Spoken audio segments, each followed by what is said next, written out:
Thank you. We had to wait for the satellite link up. We're broadcasting live around the U.S. Welcome to everyone who is watching us. And welcome to you in the Alluvion here in Traverse City, Michigan. This is our inaugural event, hi Teresa, for the National Writer Series. My name is Doug Stanton, and Anne's going to speak in just a moment, but I wanted to welcome you. It's really an eventful moment for me. I have lots of friends here going back lots of decades, and it's no small thing to say I wouldn't be sitting here really talking to you as a published writer who hasn't had an honest job since 1990. Because of that, were it not for tonight's guest, Jack Driscoll. Yes.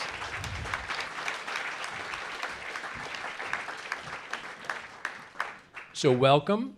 Make yourselves comfortable. This is a beautiful space, and I'm going to hand this over to Anne, and thank you.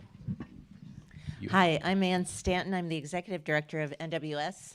I happen to be married to this guy, and a co-founder. So I just wanted to take a moment to thank the people that made this happen. Robert and Ann Tucker, sitting in the front row back in 2015, allowed us to survive to this day. Thank you. Our sponsors tonight are Begonia Charitable Foundation and Diana Mylock, who do so much for the community. Northgard Technology Group, it's a technology support firm that believes in strong client relationships. Northwest Michigan Arts and Culture Network, and Mary Gillette, who's right up here. They help arts and culture nonprofits survive and thrive. Our media sponsors include the Traverse City Record Eagle, Up North Media, and Interlochen Public Radio, which will replay the event on some Friday afternoon. Cherry Capital Airport, our official airport, which brought Jack in yesterday on time. Horizon Books, our independent bookstore partner. And a special shout out to our 2023 Summer Gala sponsors, Bill and Susie Janis and Ron and Brenda Biederman, with special support from Rhoda Bump, Steve Baumgartner and his wife Danielle, and the Lobdells, Wayne and Terry. Finally, if you could give a hand to event manager Joelle Mabey, our musician Sean Riley, who is also married to our marketing director Noel. You would not believe the spouses and how much they pitch in on this stuff. And our awesome volunteers and staff. And tonight we have staff Angie Avis and Noel Riley. Colleen Zanatti did all the great graphic stuff. So thanks, and if you could give a hand, I'd appreciate it.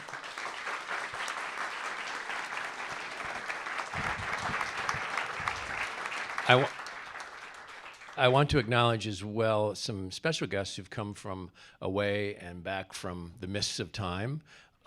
Nick Bozanik and Michael Delp, are you here? I know you are. Could you stand up? You're in the back. I know that it, there you go.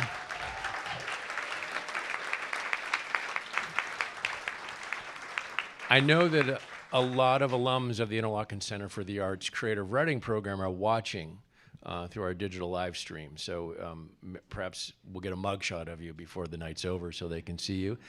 And Mary Kay Haddad is here, who we know. Mary Kay, where are you? She's in the back as well. She worked instrumentally in helping Interlochen become a great place a long time ago. And I also see, I think, my 11th grade dorm counselor, Tim Wade.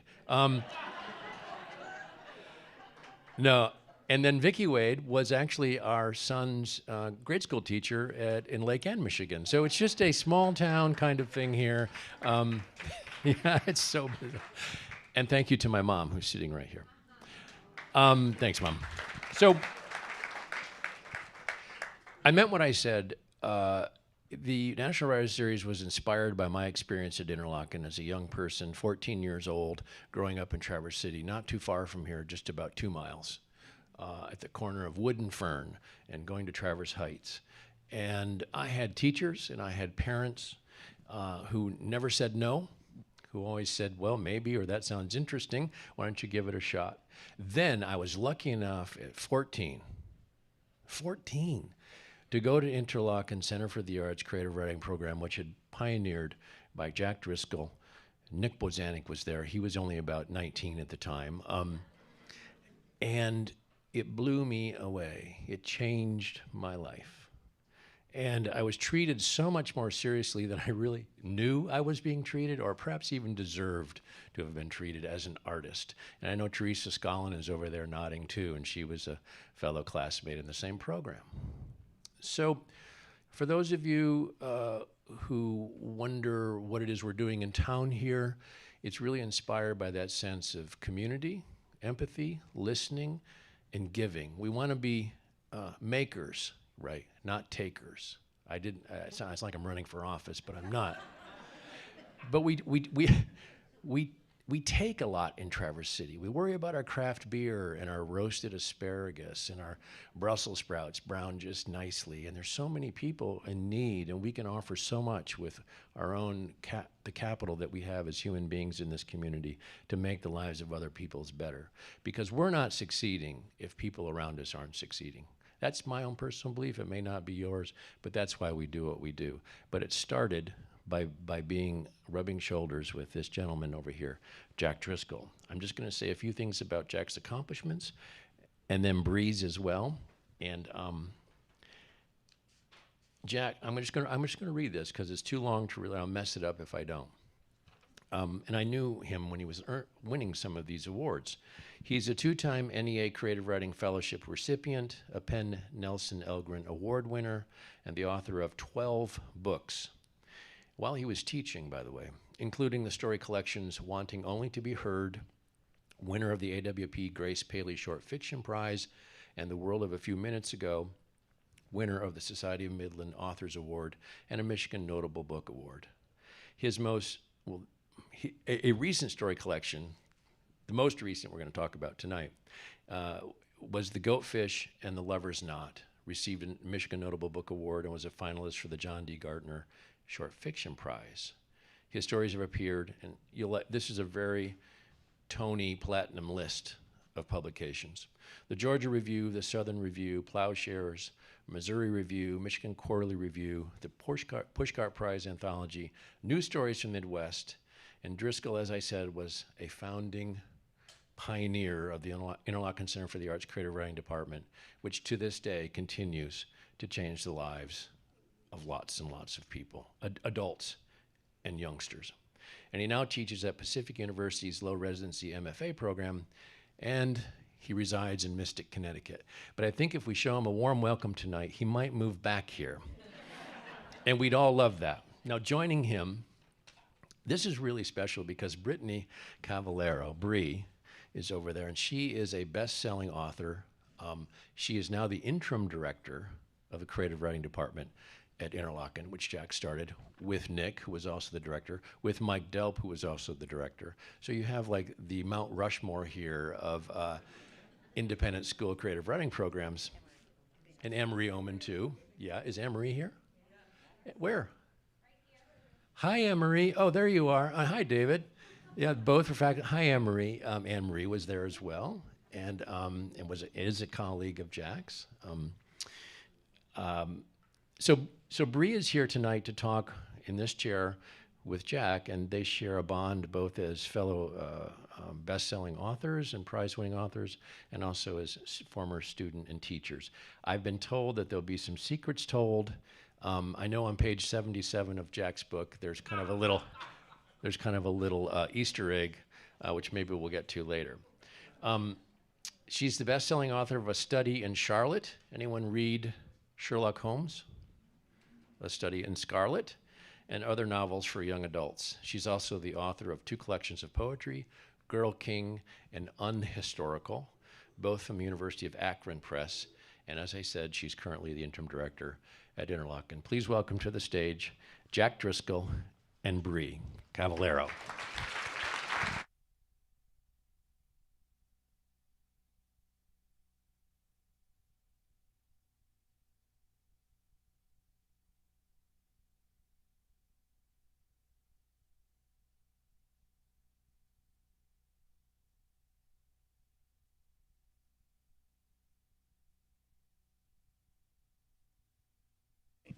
Do you need a second to get settled? I'm settled now. You're settled now? This is not my Jack Nicholson impersonation. I just want you to know that up front. I just had eye surgery, and these things, it could be an ugly scene. It could be like American Werewolf in Paris, you know. I'm just going to keep them on if that's okay with you. All right. Well, I heard that you're going to start us off by reading a story that might have a Michigan connection. I just moved. Whoops. Does it sound okay if I hold it right about here? Yeah. I moved in November after living here for 46 years, and I had no idea that the level of disorientation would be quite as intense as it's turned out to be. And so I'm not sure it's hyperbole. I think there might be a chance that I could find my way back here. I'm so far having a pretty good time.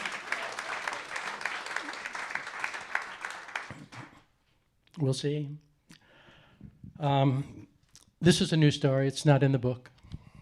And the reason I'm reading it is because I think I've done 8 interviews in the last 6 weeks, something like that. And a question that keeps coming up is, given that my work has been so rooted in northern Michigan, in this particular place, and I'll talk about that at some point. And the question being, do you think your work will change as a result of being in a different locale? And I didn't know. And I now live in Mystic, Connecticut, and I'm reading this story. It's brand new. It's not in the book. Because it takes place in both locations, okay? And I don't want to read the whole thing. It would take too much time. And so I'm going to do a kind of montage or pastiche effect. In other words, rather than create a more conventional through line, it's going to be more of a poof, poof, poof, poof. And I hope it holds together well enough. So I'm going to be skipping ahead is what I'm saying, different sections, right? So if it doesn't entirely make sense, you understand why, okay? And it's called Breakdown, and it was also my response to the pandemic. So that's at work here too. Breakdown. The surest sign so far was she'd opened and then recorked and put away the bottle of Chardonnay without ever taking a single sip, and began binging instead on dystopian novels. Brave New World, The Hunger Games, Fahrenheit 451. Preparing not for her finals, but rather for the apocalypse was the way in which she'd explained it to herself, the pandemic raging, and when the semester, her final at UConn, went virtual for the 3rd time, she booked a cut-rate one-way flight, the plane 3/4 empty, and landed ahead of schedule without incident in Traverse City, a coastal town 5 hours north of Detroit. And from there, a 40-minute taxi ride to where her father still owned a secluded summer place on Torch Lake. Soon after she'd gotten her driver's license, she'd secretly had her own set of keys made, one for the cottage and another for the long dormant Toyota hatchback stored in the detached one-car garage. Please start, come on, she said, coaxing the engine as it coughed and backfired and caught on the third try, the gas tank almost full, and those outdated mirrored sunglasses with the oversized frames wedged above the passenger side visor. And sure enough, her father's Sarah Vaughan CD still in the player. It being late March and deep in the age of climate change, the ice had already tunneled under, the temperature pushing 55 degrees and the water silver blue. Crows circled and cawed a raspy airborne dirge she hadn't heard in so long, it almost made her break into song, a kind of call and response she'd always loved as a kid.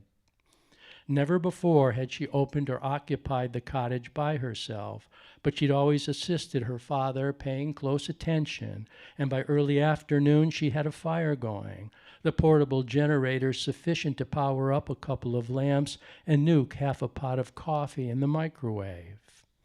Exhausted, she reclined on the giant two-person red leather chair, her mother's old throw, vague perfume, scented all, draped around her shoulders. Then thought about the note she'd scribbled and left unsigned on the kitchen table. Part relief, part queasy feeling, she flip-flopped on whether or not to call the man she'd been living with in New London, a decent, soft-spoken man, with a fidelity to rituals, systems, and patterns, a logical, connect-the-dots kind of thinker, and for once, a stable presence after those obsessive, calamitous months of online dating. Slide right, slide left, like some clumsy, perverted version of the box step. They'd met at dusk in the neighborhood park, not far from campus, she sitting alone, cross-legged on a bench, he, an elongated silhouette, walking his unleashed dog in her direction. She heard the man say, "Gunner, heel," as the dog barked and bounded towards her, its tail wagging, and first thing nuggled its shaggy snout into the crotch of her skin-tight jeans. As she laughed and pushed the pooch away, he moaned and slobbered and licked the wrists of her outstretched arms. "Oh my God, a doodle," she said. "He's gorgeous. The breed she'd always wanted, though for sure she'd get a female, perhaps the runt of the litter, the passed-over puppy, the one no one wanted. And being a humanities and English major, she'd name it Harper after Harper Lee." "I'm so sorry. My fault entirely. I hope you'll forgive the intrusion," the man said, clearly embarrassed, and, older than she and in a calm but assertive voice, commanded the dog to sit, said, "Settle, settle, that's a good boy," and got down on one knee and stroked the dog's ribs, its collar an iridescent orange beneath the faint, wavering glow of the curved neck gaslight. When the dog lifted its oversized paw, she leaned forward, shook it, and said, "Well, hello there. Aren't you beautiful?" The man apologized a second time and explained the dog, not quite a year old, had just last week completed his obedience training. "Did great," he said. "Head of the class, super fast learner, but short-lived around strangers, all out of control ooze and affection." And which was why they'd chosen the park in the late weekday evenings, he explained, where they rarely encountered another person. Canine love, she thought, so loyal and uninhibited, and yes, over-the-top exuberant for the subtlest attentions. The man revealed he worked for Electric Boat, whatever that was. An engineer, he said, but provided few details about his particular area of expertise. Top secret, state-of-the-art techno something or other, as it turned out, the pinpoint direction, the precise depth and distance of unidentified submarines. Sniffers, that's what we do, he'd later tell her, way down deep beneath all the 7 oceans. I'm jumping 2 pages.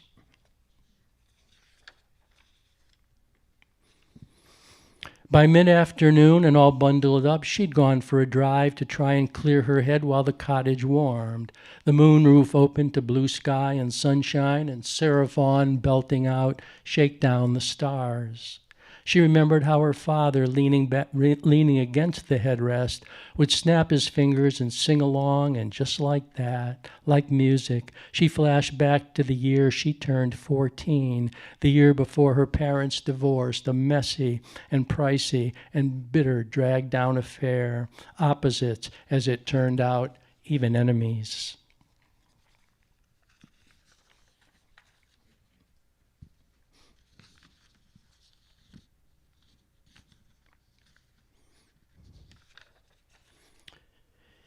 If it were summer, she'd paddle her blow-up plastic raft out to where the pontoon would normally be buoyed, exactly as she used to, and stretched out, face down, she'd unlock the clasp of her bikini top, a pack of cigarettes and a couple of her father's ice-cold beers smuggled in a styrofoam cooler. If she could unmake the present and replay the world to back then when she was, what, not unhappy, her opening salvo would include a jackknife or cannonball or solo lover's leap every hour to cool off. And the water always so crystal clear she could see with her mask and snorkel all the way to the rocky bottom and the slow fanning translucent tails of lake trout. Silver sides, torpedoes, that's what she called them, depending on her moods. She'd dream deep, peaceful dreams and sometimes be awakened by her father, his tongue curled back under index finger and thumb, and leaning over the deck railing, he'd whistle her in ahead of the thunderstorms, just moments before they rumbled and cracked, white caps building and the lightning snapping behind her like bullwhips. That life. But fast forward to a few minutes ago, her phone vibrating, and she'd already played Preston's garbled, all but indecipherable voicemail 6 times, his tone distant and matter-of-fact, the realest of stark, dark certainties. "Are you all right? We should talk, don't you think, and the sooner the better, and sort out whatever's going on? You could start by telling me where you are and why, and if you know, how long you plan to go missing." Go missing, she thought, as in search parties, as in all points bulletins, and in the background what she was sure was the muted sound of snowballs exploding against the picture window, and Gunner barking, ears cocked and tearing from room to room, the neighborhood kids gone ape shit again, having sneaked out of their homes to rampage against the injustice, the unrelenting boredom of their young lives. The phone right there on the oval glass coffee table in front of her, she closed her eyes, hands squeezed behind her thighs, and pitched slowly forward and back. So short of breath, she reached for her inhaler, pumped it twice, and emitted a wheeze that Preston still, after all this time, mistakes for crying. She'd been doing a lot of that, too. Right out of the blue, hiccups and muffled sobs and the mercury rising on cold nights and plummeting under the fiery eye of daylight. Everything corrupted, everything backwards and upside down. Had he uttered even one more word, she would have changed her voice message to please hang up and try again. They'd set up house together, his designation, after only their second date.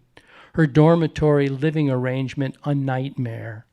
Dead-faced, open-wounded zombies staggering up and down the halls, faces contorted as if gnawing on their own tongues like something out of Invasion of the Body Snatchers. The ground floor crypt, that's how she described it to her parents, all those whacked-out, hungover co-eds standing naked in the early morning shower line of grief and regret, the blinding white tiles, the ceiling lights caged in wire.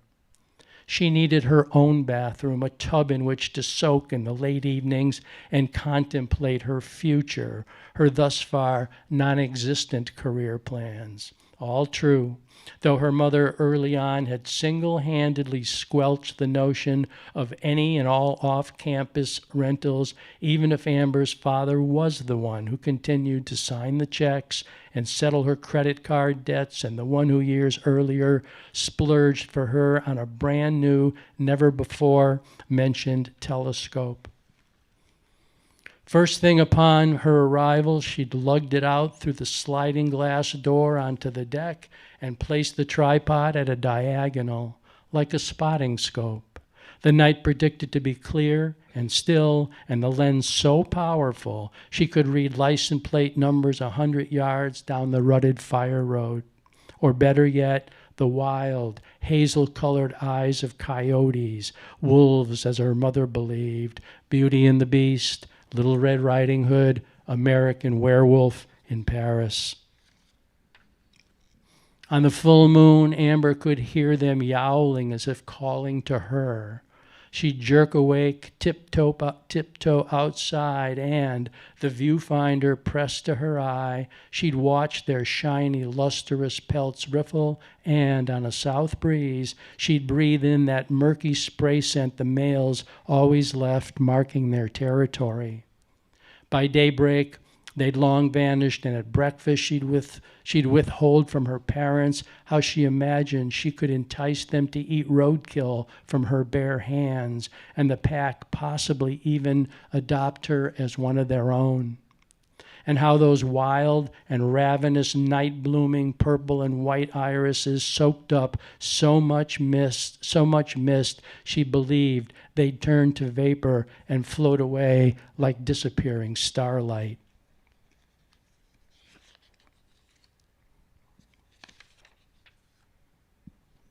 These are pretty good pages I'm passing up, by the way. But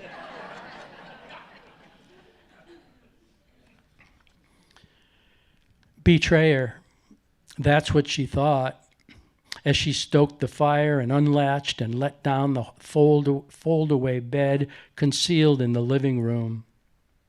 Of course, she would barely fit any more into such a tiny enclosure, but it was where she wanted to curl up and tuck in for the night, fairy dust sprinkled above her forehead.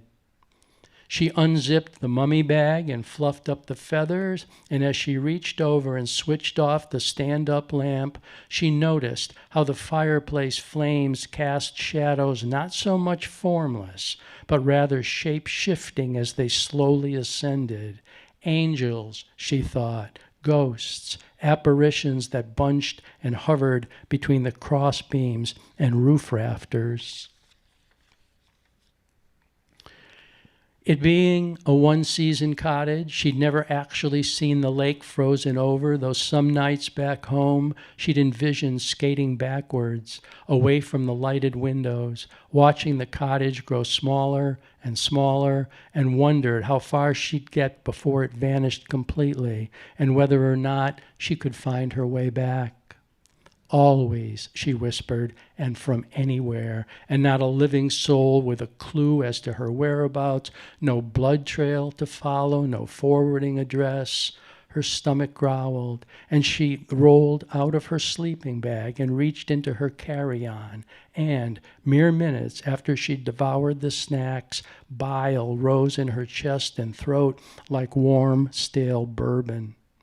Woozy and disoriented, and before she could even sip from her glass of water, she eyeballed the empty rocking chair moving back and forth by itself, as if whoever had been sitting there just seconds before had gotten up and walked away into another life. A cigarette smoldered in the ashtray, a Carlton, the brand she used to smoke, and she fixated on how the ash burned all the way back to the filter without ever falling or breaking off. Whose? She wanted to know, and sniffed between her index and middle finger where those gross, dark, tea-colored nicotine stains used to grow before the soaps and astringents and fade creams. Sometimes she'd mix and use all three at once to no effect, and followed by that frantic, non-stop filing with a pumice stone until she'd rubbed her skin raw. She steadied herself with both hands, the entire knotty pine interior suddenly shifting and tilting except for the satellite photo map of the lake, ungodly still and big as an inland sea attached to the far wall. I'm going to skip again. She remembered how one night she cracked the slider and listened to the sound of ice tines tinkle like chimes as they piled high and thick along the shoreline, in August, no less, as the northern lights surged and erupted like silent, faraway firecrackers. Shivering and her teeth chattering, she noticed that even the embers had died out in the fireplace. She could see her breath, and down on her knees she arranged a double wreath of wadded-up old newspaper under the andirons, followed by some kindling, then 2 split dry logs. And when she held up and flicked a stick match as her father had taught her, the blue sulphurous head flared above her thumbnail, and her phone buzzed again. This time she answered, and immediately recognized the young girl's voice, every syllable, and the face, mere inches away on the screen, seemed a mirror image of Amber at 10, or possibly 11 at the oldest, chin for chin, cheekbones, nose, and eye color, the holes in their earlobes, bangs cut straight across. When she offered her left hand, she swore she could feel the warm heels of their palms touch, their outstretched fingers exactly the same length, and their nails polished and shimmering like pearls. She even envisioned their arteries pulsing blood in perfect sync through the crimson chambers of each other's hearts. If they swapped places, no one would be the wiser, and not a soul alive would find them out. "Hello," Amber said, barely above a whisper, as if, in hiding and on high alert, she'd been waiting for this exact moment her entire life. Not talking in tongues for once, and without interruption one to the other, unguarded, dismissive of nothing, and, no matter where the conversation led, not a single stolen secret, not a word retracted or withheld, a language both foreign and beautiful and all but extinct in this other world. Neither girl went silent or interrupted, and neither hesitated or balked. Every note pitch perfect, like a made-up song they sang in the dark. Dream makers, doppelgangers, and those tired half-moon circles under their eyes expanding like luminous pools of black and blue. Outside, a sudden barometric shift and a full-blown winter storm out of nowhere, a whiteout so dense that when Amber opened the door and reached out, she could see nothing but white beyond her elbow, snow swallowing the lightless air. She breathed in and out, took 2 or 3 forward steps, cupped both hands around her mouth, and called into that vast emptiness, offering shelter, offering the sacred, traceless place, this last safe haven of ancient rites and diminished hopes made holy. "Over here," she said, and though no one answered, she promised herself she'd stay up as long as she could, until dawn, if need be, waiting and waiting for all the unaccounted for others just like her, and who, she was certain, must be out there somewhere, lost and lonely and running for their lives.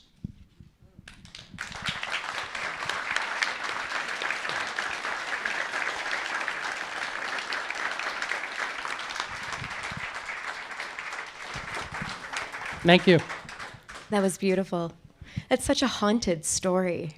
It feels like a fever dream while it's unfolding. And I, especially hearing it out loud again, because you had read it when you came to visit Interlaken, to visit the students last year. But the language is so precise and beautiful and sonic.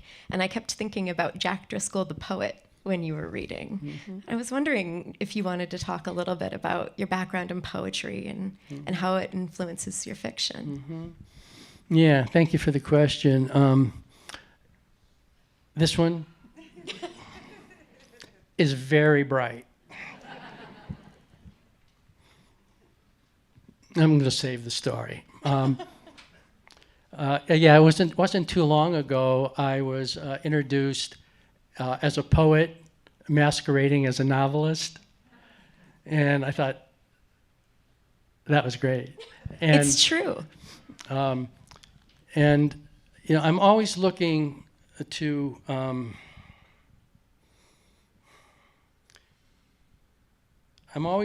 for poetry's place in the prose. I mean, I can honestly say that everything I've ever learned about writing fiction was informed in one way or another by having written poetry for about 30, 35 years. Before I was offered a sabbatical at Interlaken, and I promised myself if I finished a manuscript I was currently working on, I would try fiction for my first time, which turned out to be short fiction. And you know, you guys remember Cat Stevens? Yeah? You like him? Yeah, me too. You know his song, The Wind? Yeah. And he says in that, I let my music tell me where my heart wants to go. And I'm always looking for a way to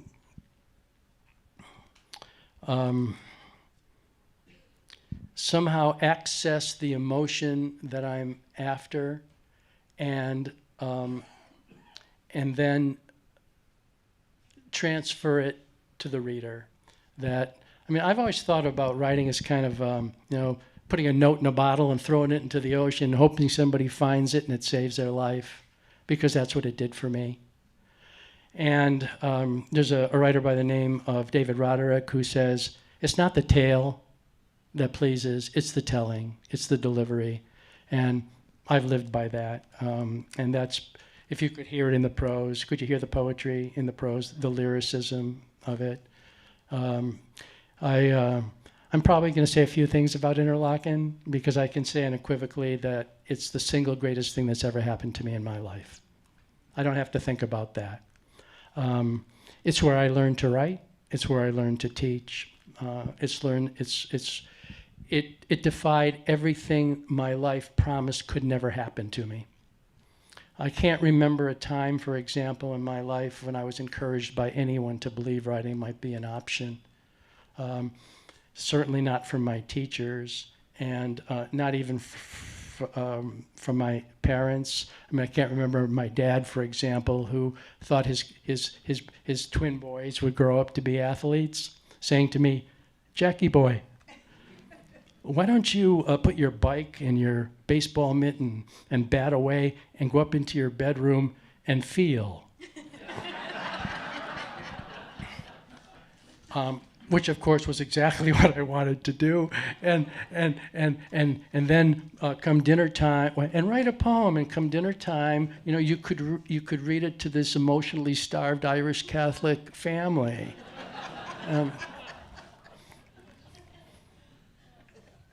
So there was nothing to encourage me to believe that I would ever do this with any degree of success. Make sense to you? Even when I would say it to adults, they would offer that dismissive smile, which said, "Jackie boy, he'll grow out of this thing and, you know, live an actual life."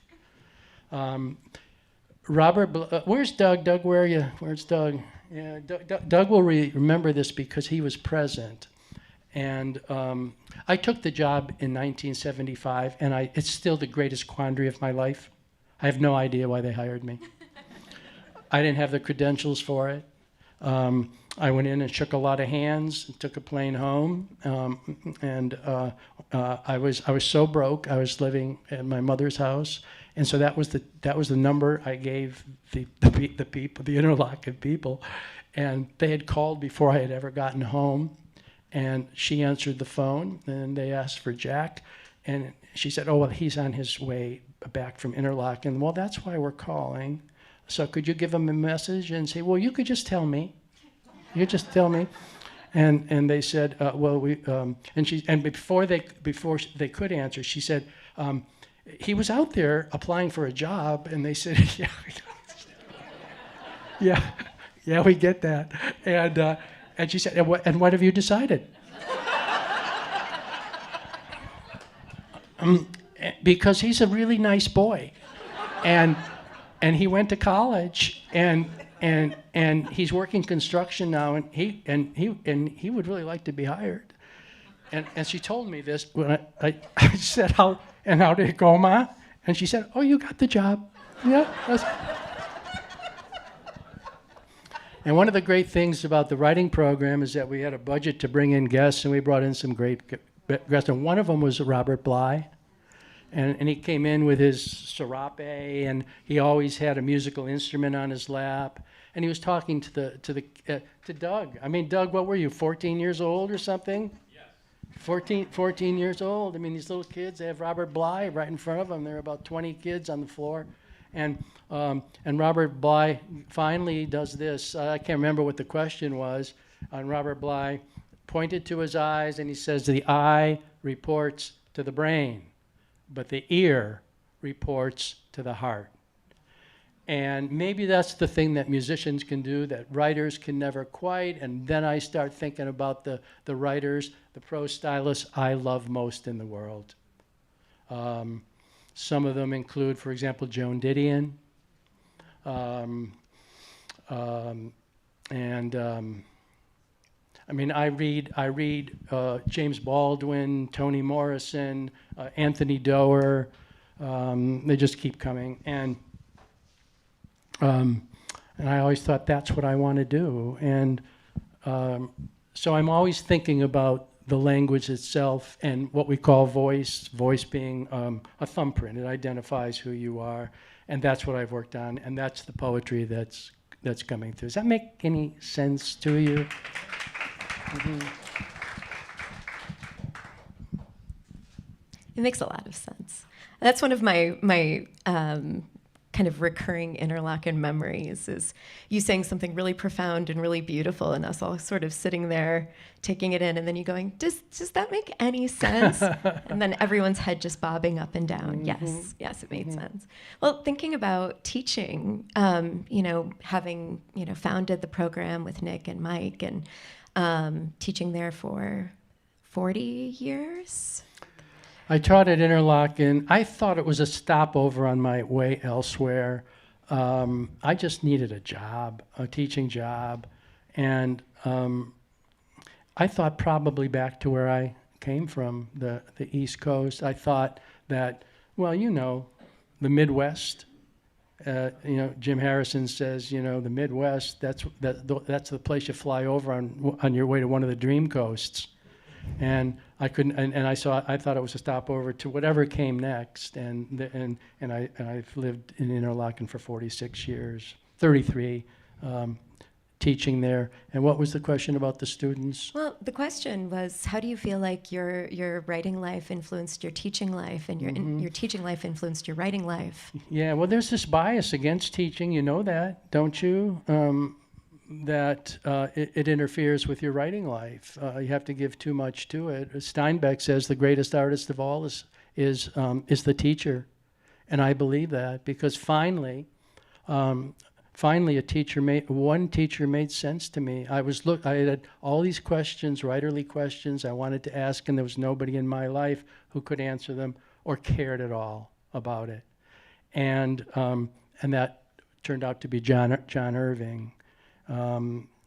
This was my 5th undergraduate college, by the way. I stayed at the University of Massachusetts for 3 days. I gave it a try, and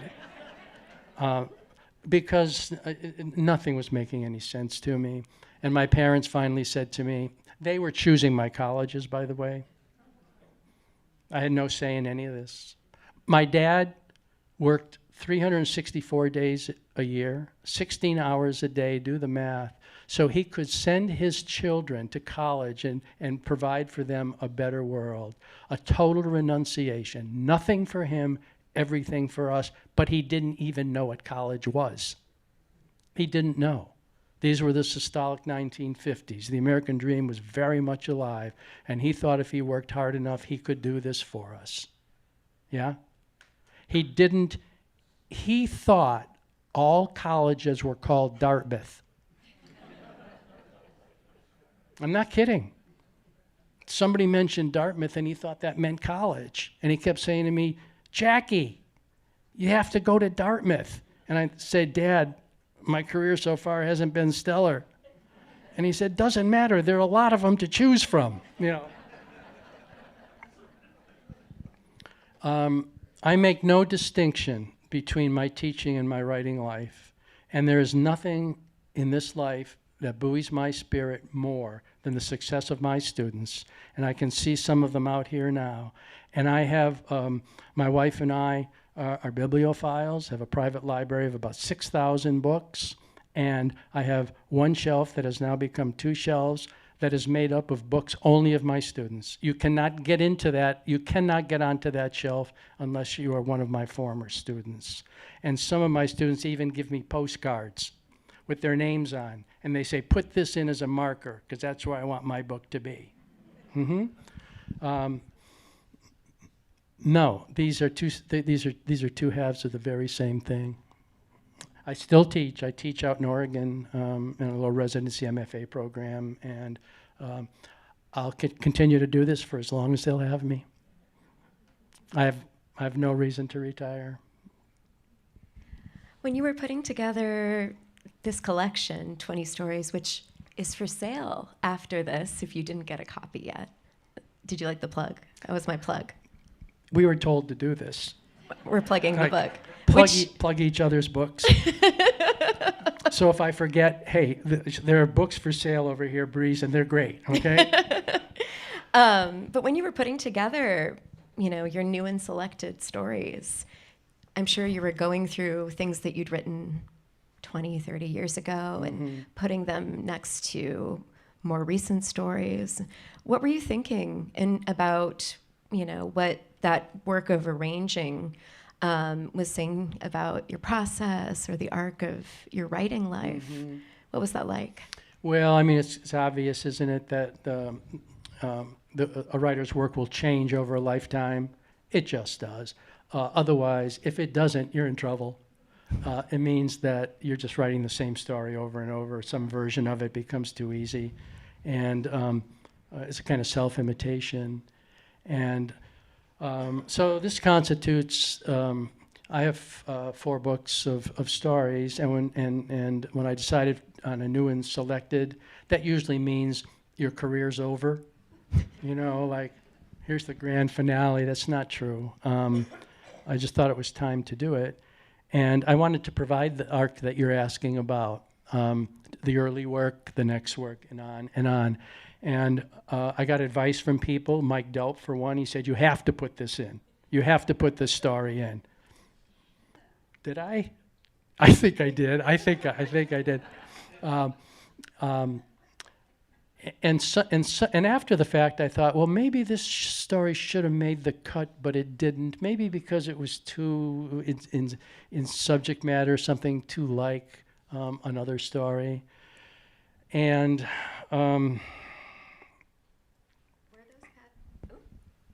Okay, I thought I turned it off, but I didn't. Were there patterns that you saw popping up, things that you return to over and over again? Yeah, mostly I have no idea what I'm writing about. I don't, my brain doesn't function that way. I asked John Irving, and this was one of the questions I asked him, well, how do you write a novel? There was an easy question. And I said, no, process, how do you do it? And he said, well, here's how I do it.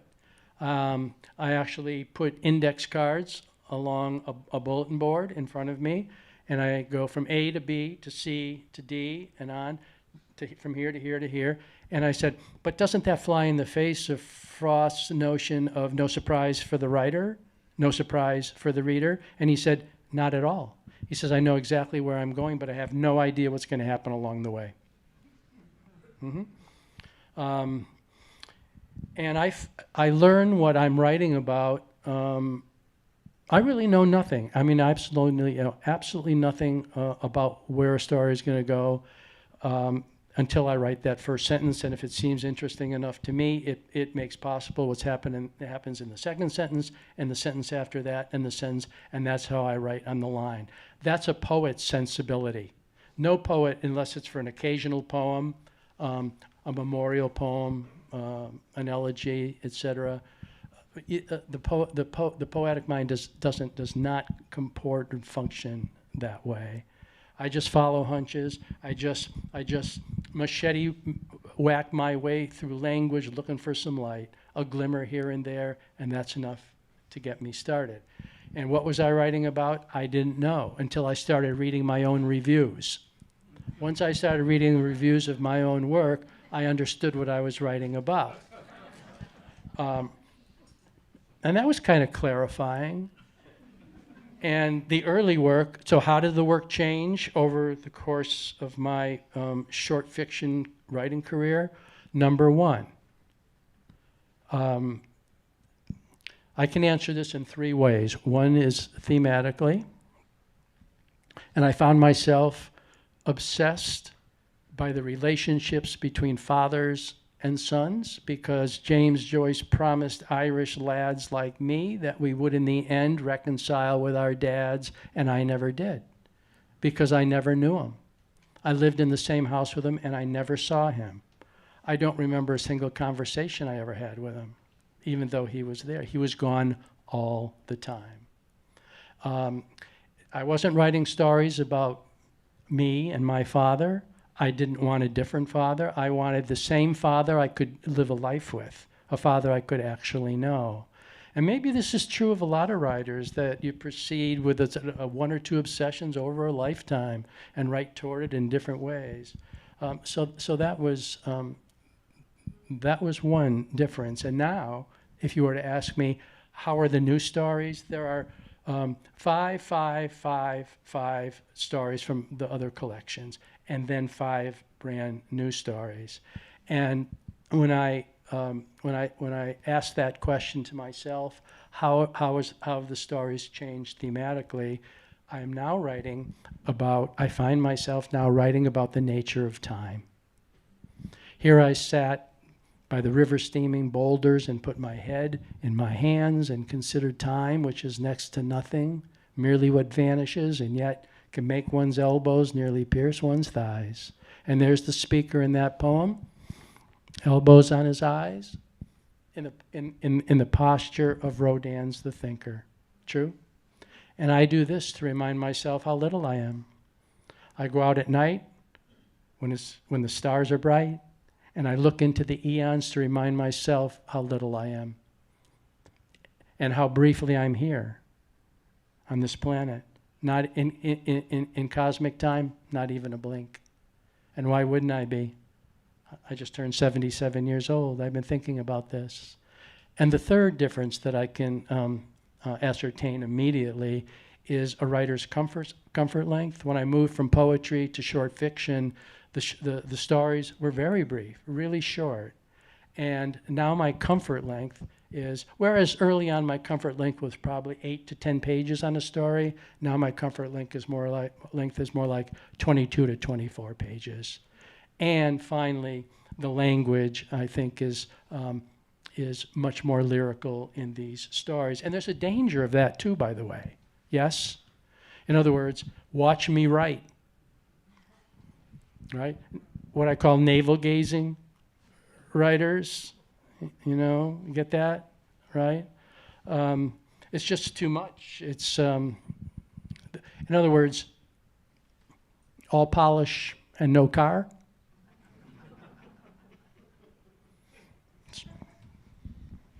What do you think is possible in the short story that isn't possible in a longer form, like a novel? Yeah, well, the immediacy of what I call the white light or the white fire of the short story, it's all there. And you can maintain a certain intensity that's unsustainable novel length. You simply cannot do it. Many of my favorite prose stylists are, in fact, short stories, short fiction writers. Stuart Diebeck, a Michigan poet, for one, comes to mind, an Australian writer named Kate Kennedy, Elizabeth McCracken, I think I mentioned Anthony Doerr, for sure James Baldwin. And when I mentioned Joan Didion, Frank Bruni wrote this wonderful essay in the New York Times about Joan Didion's work, and he said, maybe this just testifies to my short attention span, but I oftentimes, more so than not, love sentences more than I love entire books. And I do too. I do too. What are some of those sentences? Do you have them with you when you think about, if you're thinking about Anthony Doerr, for instance, do you have a line that you return to? Or Stuart Diebeck? Well, what I can say is read I Sailed with Magellan, or an earlier story, which I think is remarkable. I think it's one of Mike Delp's favorite stories called Pet Milk. I was taught that story. By Mike Delp? By Mike Delp. Mm-hmm. Yeah. Mike Delp's a good boy. Hey, Mike Delp is a good boy. Mm-hmm. Yeah. And my father would once in a while say that to me when I did something right. Jackie, you can't call me that, by the way. Jackie, you're a good boy. And that's about as much as he would say. But sometimes he would say that to my brother because we are identical twins and we would mistake his own kids. Mm-hmm. It's a good life. I'm going to look at my questions to make sure that I'm not forgetting things. Yeah, I mean, I loved the story that you read, and I know we were talking a little bit earlier and last night about how when you're coming back to a place that you've lived for so many years, it's almost like you're in the present moment and you're experiencing it, but you have the overlay of the past.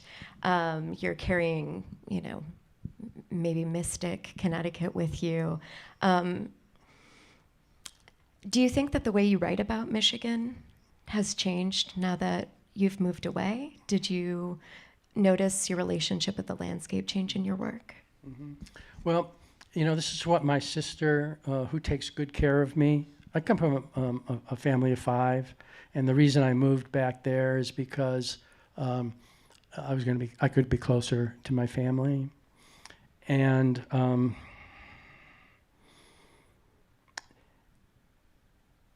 place means everything to me. And my sister says, Jack's coming home. After 46 years, Jack's coming home. And I'm thinking, I've lived here for almost half a century. And pulling up stakes after half a century is no easy matter. And when I think of home, I'm not there yet. I live there. I'm physically grounded now in another environment. But this is home for me. This has been home for me. I don't know how that's going to play out. All my stories when I was living in Michigan are set here, except for one which takes place in Maine, but that's because a northern Michigan family is on vacation. Mm-hmm. Their place isn't just a background against which the action occurs. Place informs everything. Jose Ortega Gazat says, tell me the place in which you live, and I will tell you who you are. And there was a time, of course, when place and name were indistinguishable. They were one and the same thing. There's a writer, an Irish writer by the name of Michael O'Rourke, who points out that there was a time when we were named after a place. Jesus of Nazareth, Sappho of Lesbo, my middle namesake, St. Francis of Assisi. The 15th century contemplative St. Teresa of Avila, Robin of Nottingham, Catherine of Siena. Make sense? So this is where I'm grounded, and think about regional writing. Think about the writers you know and how deeply immersed in that place they are. These come to mind immediately. Flannery O'Connor's Georgia. Willa Cather's Nebraska. Jamaica Kincaid's Aruba. William Kennedy's Albany. James Joyce, of course, one of my literary heroes, West Dublin. Dickens, London. Harry Crews, Florida. Make sense? Jackie Boys, Northern Michigan. Try and relocate my stories elsewhere. They cease to exist. That's how powerful place is. Have you started writing about Connecticut? I'm writing in Connecticut, some, a little. I never ever believed in writer's block. I believe in interludes whereby something isn't working well. I always thought that you wrote through it, and that's how you discovered the story. I haven't been writing. I now believe more in the concept of a dry spell, and I've been less productive. People think I'm prolific because I have all these books, but the truth is I'm really slow. Mike Delp was giving a reading, and I was in the audience. I came in a little late, and he said, "Oh, Jack Driscoll just came in," and I gave him sort of a wave. I was just there to support him. Like I said, he's a good boy. And somebody asked a question about process. And there is no answer for this because process can't be prescriptive. The way I write is probably counterintuitive to the way somebody else is going to write. I don't want people to write like me. I want them to write like them. Yeah, to discover their own voice. And but this was the question: how do you do it? And Mike said, "Well, I'm a banger. I just hit it as fast and as hard as I can." Surprise. And then he said, "But there's Jack." And he said, "He's the slowest writer in the history of the world." And then he paused and he said, "He moves at the pace of an ice age." I am slow. It's okay with me. If I get what I think is a good paragraph after 6 or 7 hours sitting behind my desk, I'm good. I'm still intimidated by going in. A question I ask myself: am I any match for this? Am I up to this? And all you have to do is keep going back. If you keep going back long enough, put enough hours in, even those little paragraphs add up, right? So that's how I do it. That's the process. I think these guys probably have questions for You you. have questions? And we could move to taking some of those. We have a microphone back there.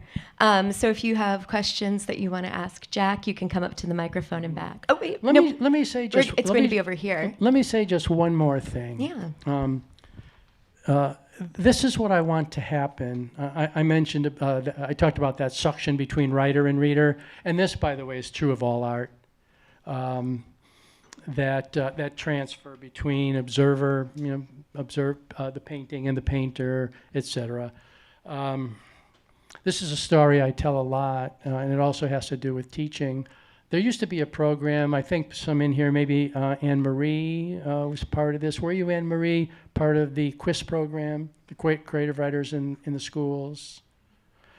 Yeah, and I would go in sometime to the inner city schools and talk with kids about writing, something I wish so badly had happened when I was young. I had a teacher, the most excruciating year of my life was in the 5th grade when I had a teacher named Miss Dunn, And I wrote, it was the first short story I ever wrote, and I knew nothing about writing a short story, but what I had was a clearly recollected experience with a cast of characters and even some dialogue.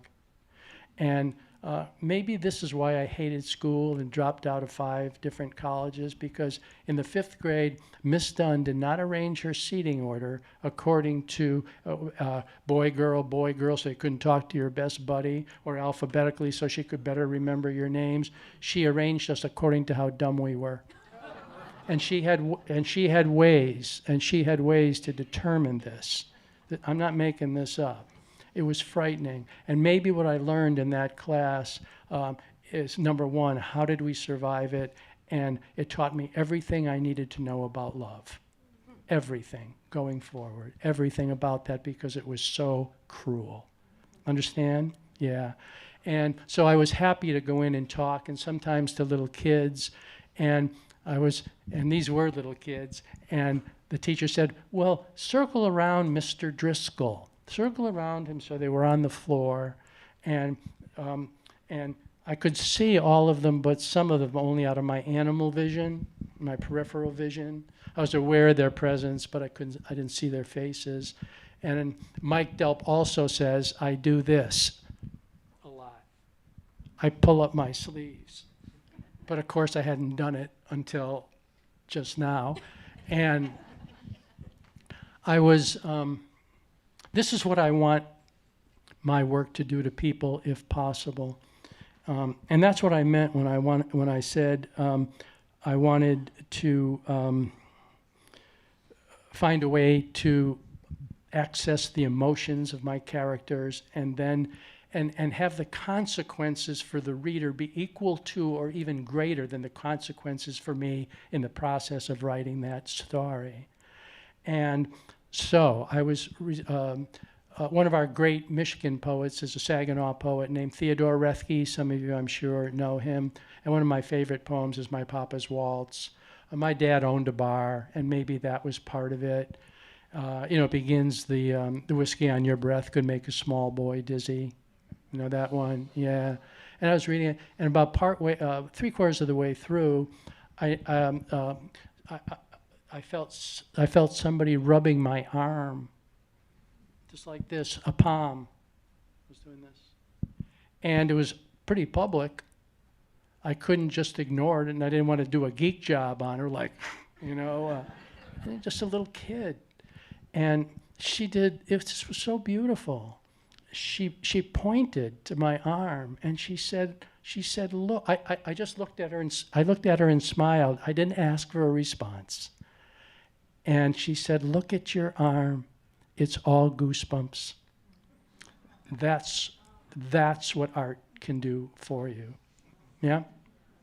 Okay. Do we have time to take a few questions? Do you want to come up to the microphone, or we could bring the microphone over to you?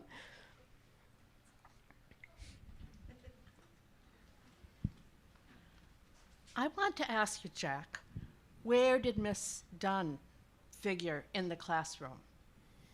Where was she positioned? She positioned everybody according to how smart or dumb they were. Where was she? Yeah. Yeah. She spent most of her time standing right under the drooping tip of the American flag. Yeah. Let me give you just one example of how reprehensible this was. And remember, again, these were the systolic 1950s. The world was going like this. And teachers could get away with this kind of stuff. It was penal. And there was a kid in seat number 1. Imagine being in seat number 1. And his name, believe it or not, I'm not making this up, his name was Dwight Ironsides. And that's what it took in order to survive that year, because he never once moved, ever. And it went Dwight, Eisenhower, Gerald Wallow, Kenny Benway, and this is what broke my heart. This is what killed me, my identical twin brother. I was the only boy in the back row, And I sat next to Carolyn Kimber, who was so smart. She knew things like the capital of Idaho without even studying. And all I wanted was to change seats with my brother. That's all I wanted. And we were so identical. My mother would go in and buy clothes for us, and she would just say, "two." And, you know, so we dressed the same till, I don't know, we were about our mid-30s or something like that.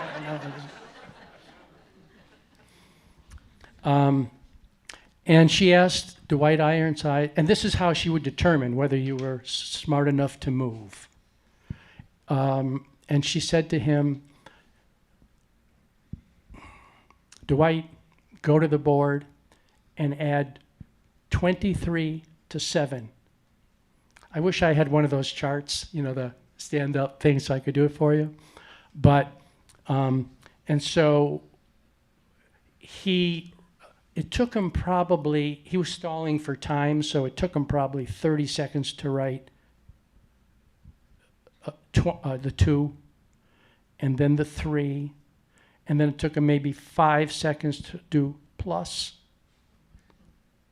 and then draw the line, and then put the equal sign. And we knew, and he had his back to us, but we knew if he could do it on his fingers, he could get it right. And so he's 7 and 3 equals 10. And we could see him doing this. And so he put 10 down. But then there was a 2 up there.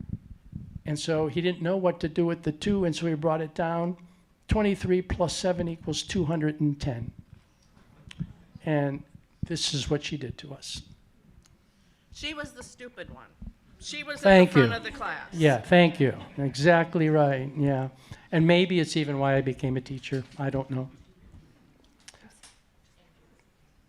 I'm so sorry. Okay. Any more questions? Does anyone else have questions that they want to come up and ask? You can also, of course, ask them later if you want to get your book signed by Jack in the signing line. Thank you so much for coming. It's a pleasure. It really is an honor to be here. It really does feel like a homecoming to me. Bob Dylan says, you can always come back, but you can't come back all the way. And Thomas Wolfe, of course, said it before Bob Dylan. And I don't know, it feels like I've been here right along. Thank you so much.